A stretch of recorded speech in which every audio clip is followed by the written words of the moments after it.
বিসমিল্লাহির রহমানির রহিম। আলিফ লাম মিম। রোমকরা পরাজিত হয়েছে নিকটবর্তী এলাকায় এবং তারা তাদের পরাজয়ের পর অতিসত্বর বিজয়ী হবে। কয়েক বছরের মধ্যে অগ্রপাশ্চাত্যের কাজ আল্লাহরই হাতে। সেদিন মুমিনগণ আনন্দিত হবে আল্লাহর সাহায্যে। তিনি যাকে ইচ্ছা সাহায্য করেন এবং তিনি পরাক্রমশালী, পরম দয়ালু। আল্লাহর প্রতিশ্রুতি হয়ে গেছে, আল্লাহ তার প্রতিশ্রুতি খেলাপ করবেন না, কিন্তু অধিকাংশ লোক জানে না।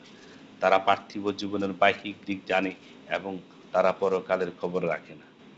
তারা কি তাদের মনে ভেবে দেখে না যে আল্লাহ নবমণ্ডল ও ভূমণ্ডল ও এতদুভয়ের মধ্যবর্তী সবকিছু সৃষ্টি করেছেন যথাযথ রূপে ও নির্দিষ্ট সময়ের জন্য, কিন্তু অনেক মানুষ তাদের পালনকর্তার সাক্ষাতে অবিশ্বাসী।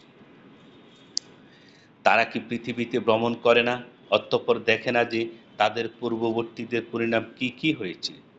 তারা তাদের চাইতে শক্তিশালী ছিল, তারা জমিনে চাষ করত এবং তাদের চাইতে বেশি আবাদ করত।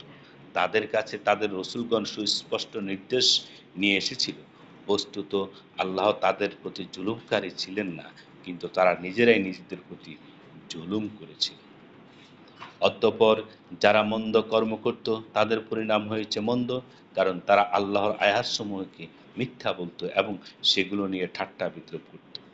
আল্লাহ প্রথমবার সৃষ্টি করেন, অতঃপর তিনি পুনরায় সৃষ্টি করেন। এরপর তোমরা তারই দিকে প্রত্যাবর্তিত হবে। যেদিন কিয়ামত সংগঠিত হবে সেদিন অপরাধীরা হতাশ হয়ে যাবে।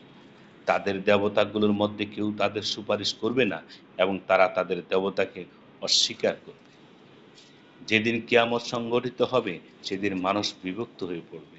যারা বিশ্বাস স্থাপন করেছে ও সৎকর্ম করেছে তারা জান্নাতের সমাদৃত হবে, আর যারা কাফের এবং আমার আয়াতসমূহ ও পরকালের সাক্ষাৎকে মিথ্যা বলছে তাদেরকে আযাবের মধ্যে উপস্থিত করা হবে।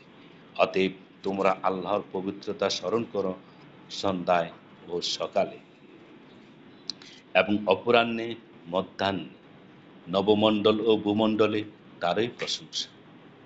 তিনি মৃত থেকে জীবিতকে বহির্গত করেন এবং জীবিত থেকে মৃতকে বহির্গত করেন এবং ভূমির মৃত্যুর পর তাকে পুনরুজ্জীবিত করেন। এভাবে তোমাদের উত্থিত করা হবে। তাদের নির্দেশনাবলীর মধ্যে এক নিদর্শন এই যে তিনি মৃত্তিকা থেকে তোমাদেরকে সৃষ্টি করেছেন। তার নির্দেশনাবলীর মধ্যে এক নিদর্শন এই যে তিনি মৃত্তিকা থেকে তোমাদের সৃষ্টি করেছেন। এখন তোমরা মানুষ পৃথিবীতে ছড়িয়ে আছো।